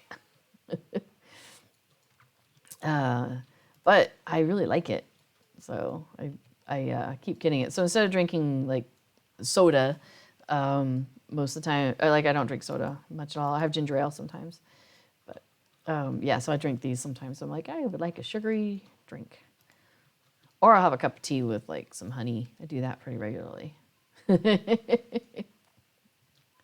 I've been using honey that comes in these really cute pots that have the lid that you put together, like like if you're canning or something, that kind of a lid. And they're really cool little jars. So after I finish it, I'm like, I hang on to it and have it washed out and de-stickied, and then I use it for things. But now I'm starting to accumulate so many of them. Like, eventually I will have to like recycle them or something, I guess. But for now, I just keep finding more uses for them. Maybe it'll be one of those things where eventually I'll like make something that goes in them and give them away or something. I don't know. Because they are cool little jars. It would seem weird to put it into the recycling bin. Plus, you'd have to take it apart because it's got like the metal hinge Gasket. and the gasket, the rubber gasket. You'd have to like take that out. Stunning shield. One of the goblins was using an effect. It said stunning shield.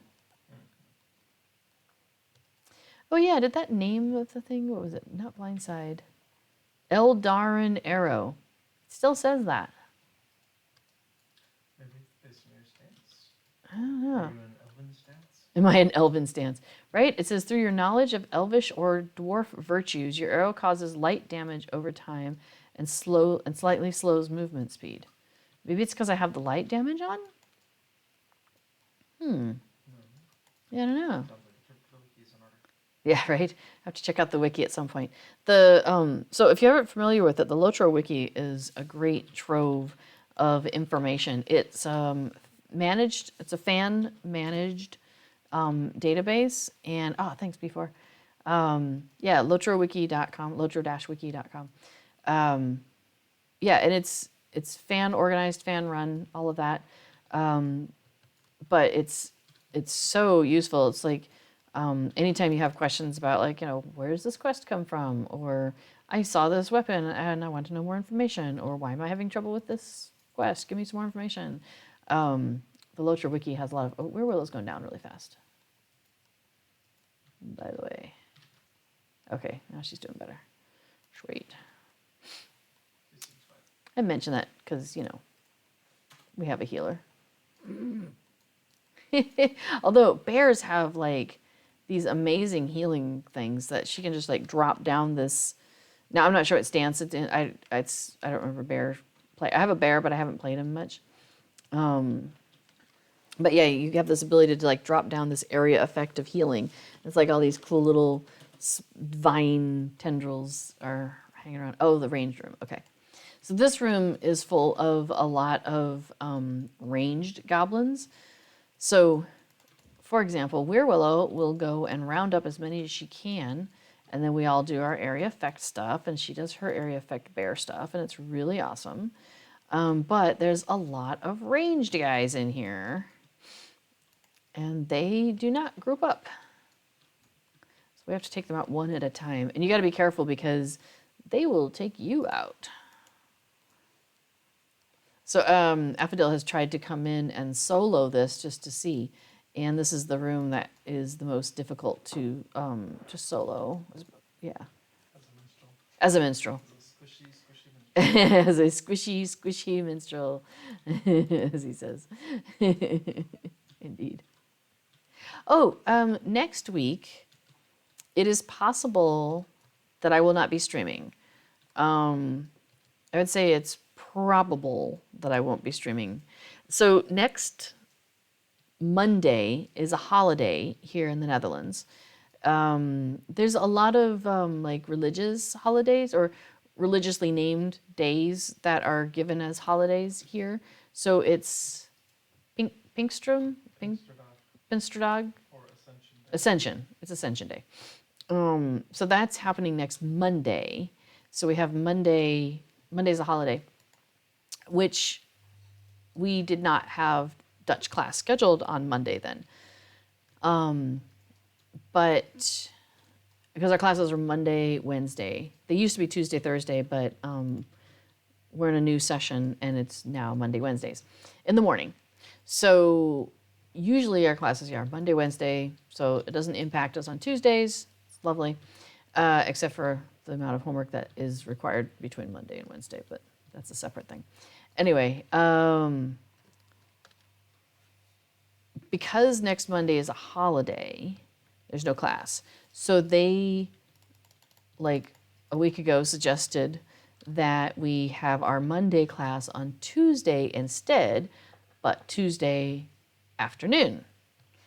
So our class next Tuesday is like, 13:45 to 17:45, I think. So that's 5:45, and it usually takes me about half an hour to get home. So the earliest I'd be home would be 6:15, and I usually start streaming at 5:30. So we are probably going to be outside of my streaming time before I even would get home and get settled, unfortunately.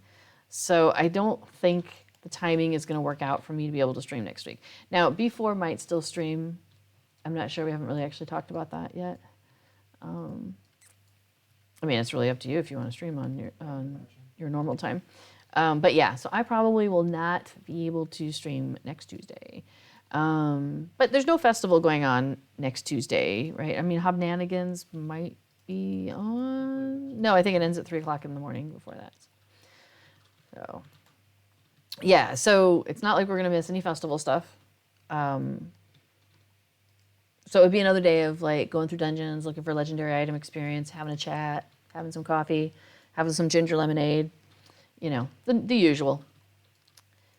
The usual. Having coffee, having talk.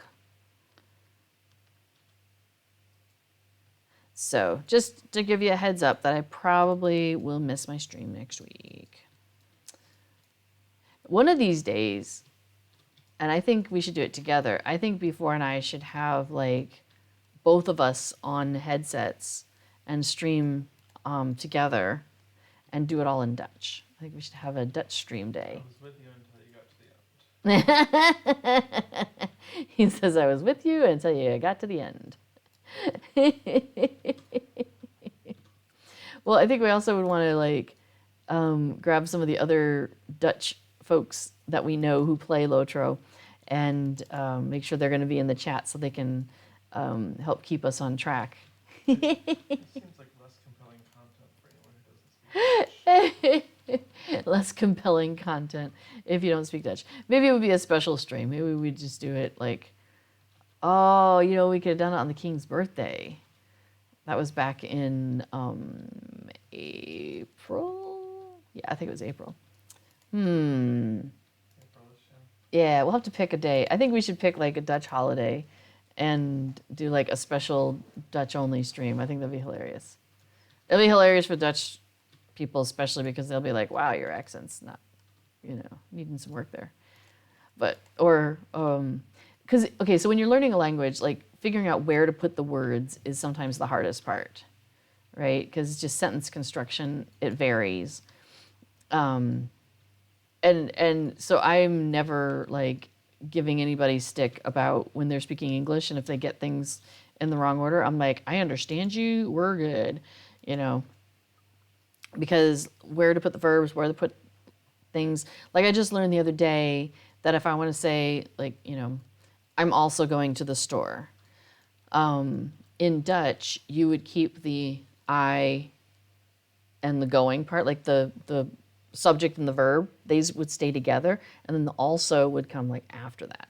So it would come out as like, I'm going also to the store. Well, I go also to the store is really what it would come out to be like. You know, I also drink water instead of I drink water also. I drink also water. Yeah. Like just, anyway, it's not a one-to-one in terms of translating where the words go from one language to another, is what I'm saying. Ik ga ook naar de winkel. Yeah, exactly. Yeah, so it wouldn't be ik ook ga naar de winkel. So, because ik is me, ha is the going, the verb, and ook is also, and then naar, to, like in the direction of, de winkel would be the store. I don't know if you can do the emphasis with the ook at the beginning. As long as the verb stays in the second spot. Ook ga ik naar de winkel. Yeah, I would probably want to ask about that to make sure that's not like a weird sentence construction.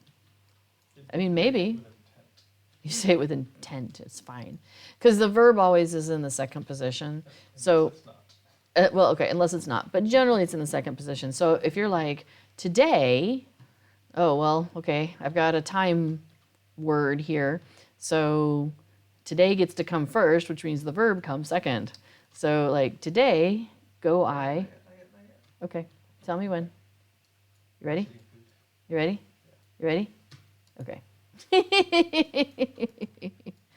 Yeah, so it would be like, today go I to the store. Yeah, unless it's a bison, in which case the verb is at the end. So it would be today go, wait, no. Yeah. Yeah, I can't do it in English now. Today to the store go.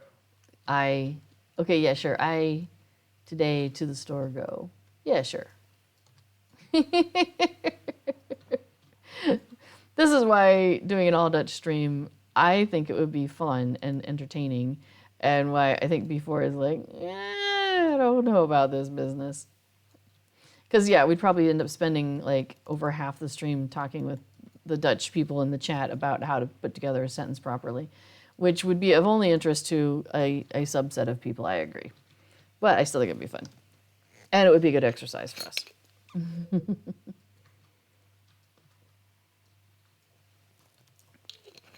So, but that will not be happening next week, for sure. Okay, that was number 2. Here comes number 3. In this room, there are 4 levers, and each time you pull a lever, a group of bad guys shows up at the top of this ramp where you came from. So if you have some people up at the top of that ramp who have like really good ability to get the threat, to grab the aggro, then you can trap all those things up there and then just like whap whap whap whap. So what we've been doing, because we've been running this one a few times lately, is we have one person who kind of hangs around at the bottom. Oh noes! I'm busy healing Murbo. Oh, dang it! Sorry. Okay, not just one health.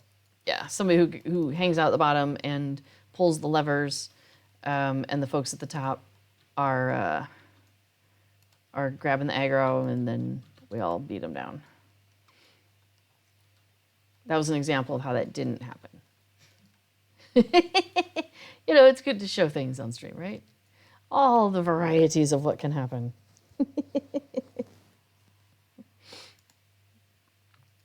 I think it's really interesting how you can actually see, like, there's a gap here.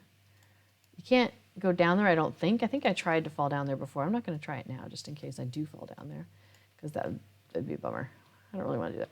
We're coming into the boss room anyway. Oh, and you know, it's almost half past the hour. What's up? So you can go ahead and stealth and burn hot and fire off your heart seeker Oh, right here? on this boss. Sweet. We're far enough from the boss that Gotta get started. She's gonna run. I can do my burn hot, or my camouflage, and do my, focus, no, burn hot, there it is, and do a heart seeker, which bumps up a whole bunch of stuff. And cool. Abdul, your health is really low.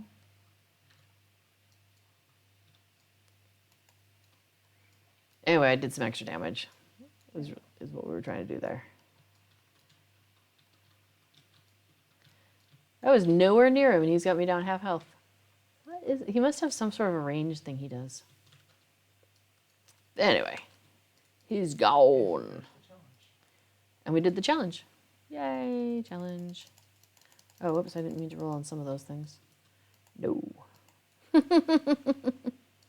No, thank you. And I'm still getting medallions of Lothlorien, which... Was there something how we could turn those in for Heritage runes? heritage runes? Yeah, they're level 85 runes. Oh, but they're the level 85 runes. Oh, that's really funny. Okay. So, but that'll be useful eventually.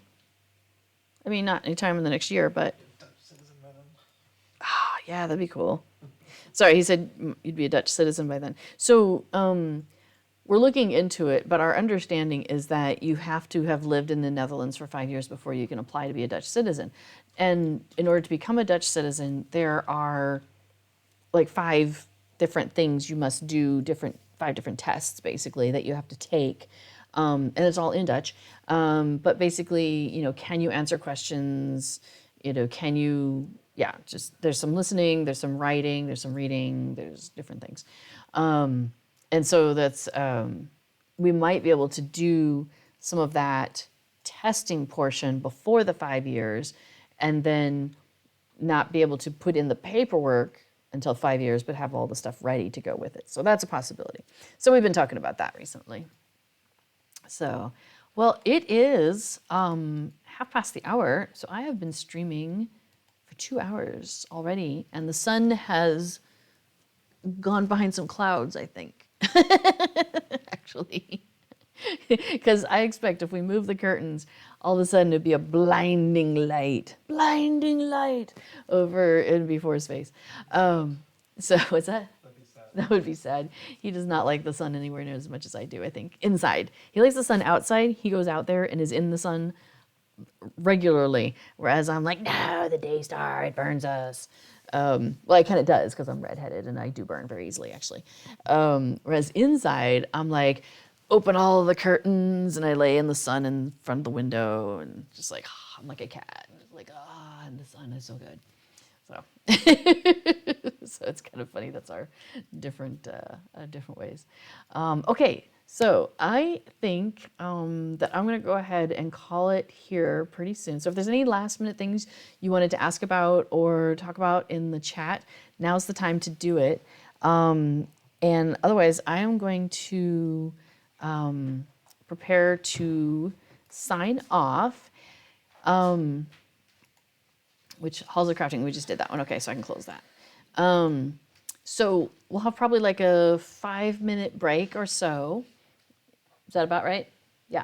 And before, we'll prepare his stream. And so stick around for that. He'll, again, like I said, he'll be talking about plugins in Lotro. So for example, there's a lot of plugins that I am using. Let me just give a little list there. So Moobot has a lovely list of some of the ones that some of the folks here on the stream team use.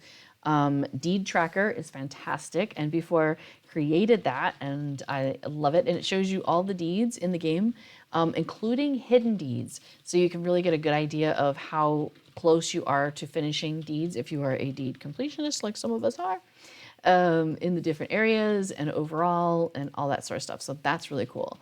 I use alt inventory. Some people really like Kiki inventory. They both are very, very similar though. So you've got some good overlap there. Opaque Quest Tracker is another one that Before made. It's a accessibility plugin where it puts a box behind that area where you've got your list of your quest log there, so you can read that more easily. But I think Titan Bar is also one of my favorites, and that's the thing I have there at the top. So I can track all sorts of different things like my money, I can track my backpack, I can track what time of day it is. I can track my Figments of Splendor, which is very important because those cap out at 10,000. And when I'm getting close, I need to go and spend them. Oh my gosh, and I use Travel Window 2 every day, absolutely every day, because I'm a hunter and I have all of these skills, almost all of the, I'll bet like 10 of these are skills where I can take people with me. So it's really important to be able to, for me, to have quick and easy access to those.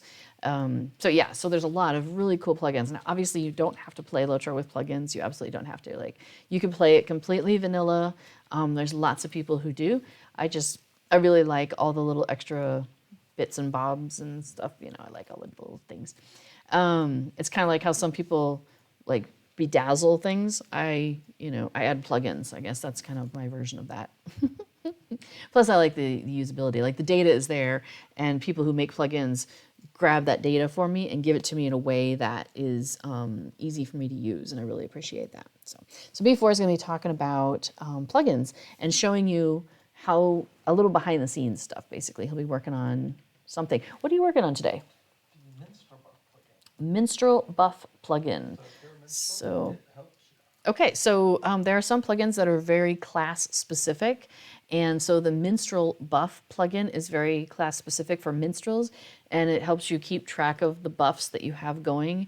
And I think also in terms of which of your party members have those buffs still going and how soon they're going to expire. So that can be really useful for like raiding and grouping up. If you are a minstrel and want to be keeping your party alive and giving them all the buffs that they can do and stuff like that. So, okay, well, I think I'm going to go ahead and sign off here. So let me remember how to do that. I'm going to need OBS. Yeah, because I run through OBS to do this stuff. So, okay. There's that healing thing. That's that healing thing I was talking about earlier that the bears can do. That thing is so cool. Okay, so I'm going to sign off. I probably won't see you next week, but I'll be in the chat. I'll be in the chat for B4 stream today, and I'll be in the chat for B4 stream next week. So if there's anything you want to talk about, I'll be around for textual conversation. All right, have a great night, everybody. And as always, do try to remember to stay in touch with that Hobbit side of your heart. Take care of each other, okay? All right, we'll see you next time. Bye-bye.